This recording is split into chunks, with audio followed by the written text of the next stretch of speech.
let's put these on the pavement for a little jog walk through my neighborhood, about 3.5 miles. We'll see how it fits. See how they go. Different terrains, all different types of stuff that's gonna be happening. Traffic, darting across the street and such. So we're gonna put them through some paces, see how everything works out. All right. Okay, I'm gonna keep it brief. I'm gonna run through some of the features that I noticed on my run today, my run walk. Starting from the bottom, going into the cushioning, so outsole, cushioning, and then into the fit. The outsole, it's nice, you know. Traction seemed adequate. There's some bits of real rubber, and then you've got some of the translucent areas because they want you to see the cushioning down inside there. These provided some adequate grip on the ground. I didn't see any problems with it. I encountered a couple of times, I encountered a little bit of wet pavement, minor bit of slippage, but I'll account that to them being brand new. Once they wear in a bit, I'm sure they'll be fine. So that's that. It's nothing too fancy. It's eye-catching. It's kind of unique how it wraps up around the shoe in there. Let's go into the actual midsole, the actual cushioning system. This right here, I'm guessing, is maybe React. I don't know for sure. That part of the tooling, it's soft. Definitely got some squish to it. A little bit of bounce back. Now, the main portion of the cushioning that they want you to see is the beads inside. Okay.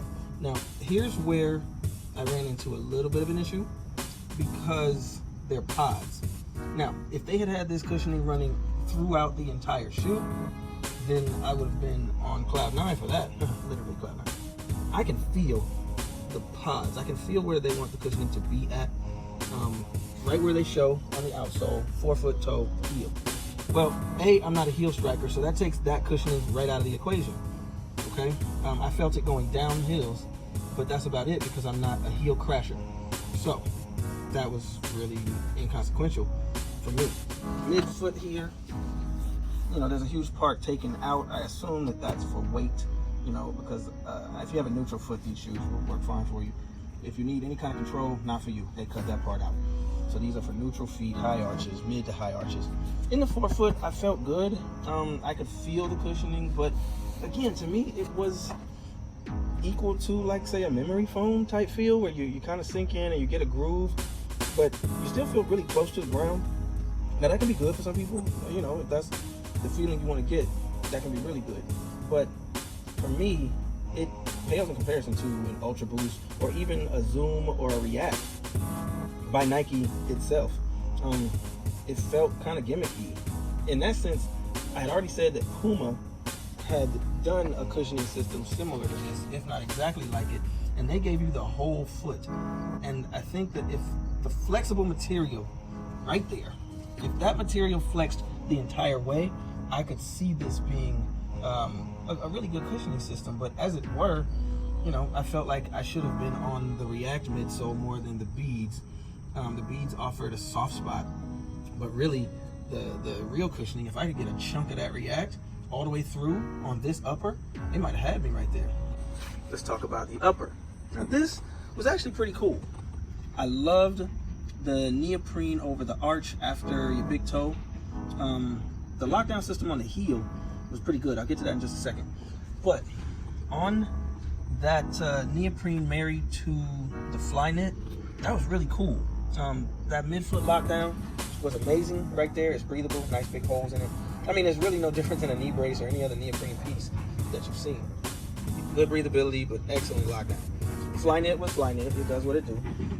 That little piece right there over the toe was kind of interesting. It controlled a little bit of the wobble, and something even just that simple was actually pretty cool to have in place so that the shoe laterally, it protects the top of the toe, and laterally the toe, it didn't allow the shoe to flex and move side to side. That was pretty good lockdown. Something really, really simple, but really good. Lacing system is what it is.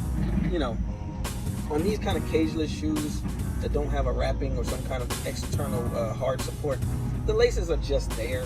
I mean, I suppose they could lock you down a little bit more, but you could have this shoe be a slip-on and it probably would work. The only reason you really need the lace is to lock down that heel. Now, that's what came into play really cool. This heel floats, okay?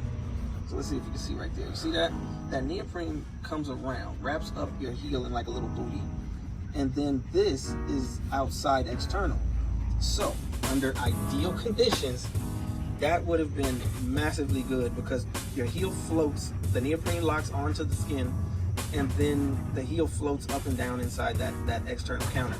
So it actually helps you to not supposedly not have blisters. The fit is good, so it's almost like wearing a sock inside of the shoe by itself. Now here's where I did have a problem though. The inside there, Nike has a lot of stitching going on right against the skin. Now some people would say, why don't you wear socks? A lot of these knit uppers and things are meant to be worn without socks. They don't offer very much space for an extra piece of material in there anyway. I don't care how flat your seams are. When you put something next to the skin, you're going to get rubbing. So I'm gonna keep these on all day. And what I'm gonna end up doing is I'm gonna go rough this up like a nail file or something, sandpaper even. See if I can rough that seam up so that it's a little softer touching my skin. Because, on a workout, wet skin or moist skin, sweaty skin, it's gonna end up rubbing a little bit. And that posed a problem on my left Achilles. I have skinny ankles. I have really skinny ankles. But I have a prominent Achilles. I'm a sprinter jumper. So I have a nice, long, thick Achilles. And when that hits these pieces here, it's no bueno, because it's pushing. It's pushing really, really hard. That is where I'm at on it so far. It's a good looking shoe, I'm gonna walk around in it all day, give it a fair shake. The first 2 miles in them, I would say walk around in them first. I got straight to a workout. But I would definitely say put a day or two of walking in them to loosen them up a bit. The cushioning system, honestly, if I'm being honest, it's kind of gimmicky. It's only going to give you so much that you can't beat one piece of uniform cushioning, whether that's Zoom, whether that's React, whether that's Boost. These shoes pale in comparison to all of those. When I did do my jogging portion of my workout, or I had to quick dash across the street because of traffic, it was nice. They put in some good work in terms of they're light, they're responsive, they're light on foot, should I say. In hand, they're a little bit heavy, but on foot, you don't feel that. They move with you. They got a good kicker at the toe, so when you roll off, it's good. The verdict is still out in terms of whether I love them, like them or not. I'm gonna give them the rest of the day to try and put some work in, just walk in, see what they do as a pedestrian, because right now I feel like that's all these are gonna be for me. They are not even in the same universe as Ultra Boost 19. They are not even close to a React or even a Zoom, but that doesn't mean they're a bad shoe. So far, I can tell you they are not worth $180. You're definitely paying for marketing with that.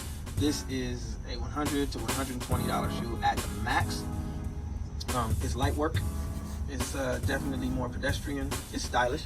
I like wearing something that's eye-catching and that's gonna get the attention, so I got no problem with that. It's a conversational shoe, but it definitely ain't 180. So I'm gonna put in a little more work, but I think I'm gonna go ahead and call it good right here. Nothing that I do during the day is gonna change my mind about them. They're a dope shoe in terms of look, in terms of trying a new technology. I think Puma did it better, but Puma didn't give it that second iteration to get a more flexible bubble. But they did, straight out of the gate, attempt a full foot cushioning with these boost beads, if you will, that loose boost. But these having only a pod type of feeling, they leave me wanting a little bit more.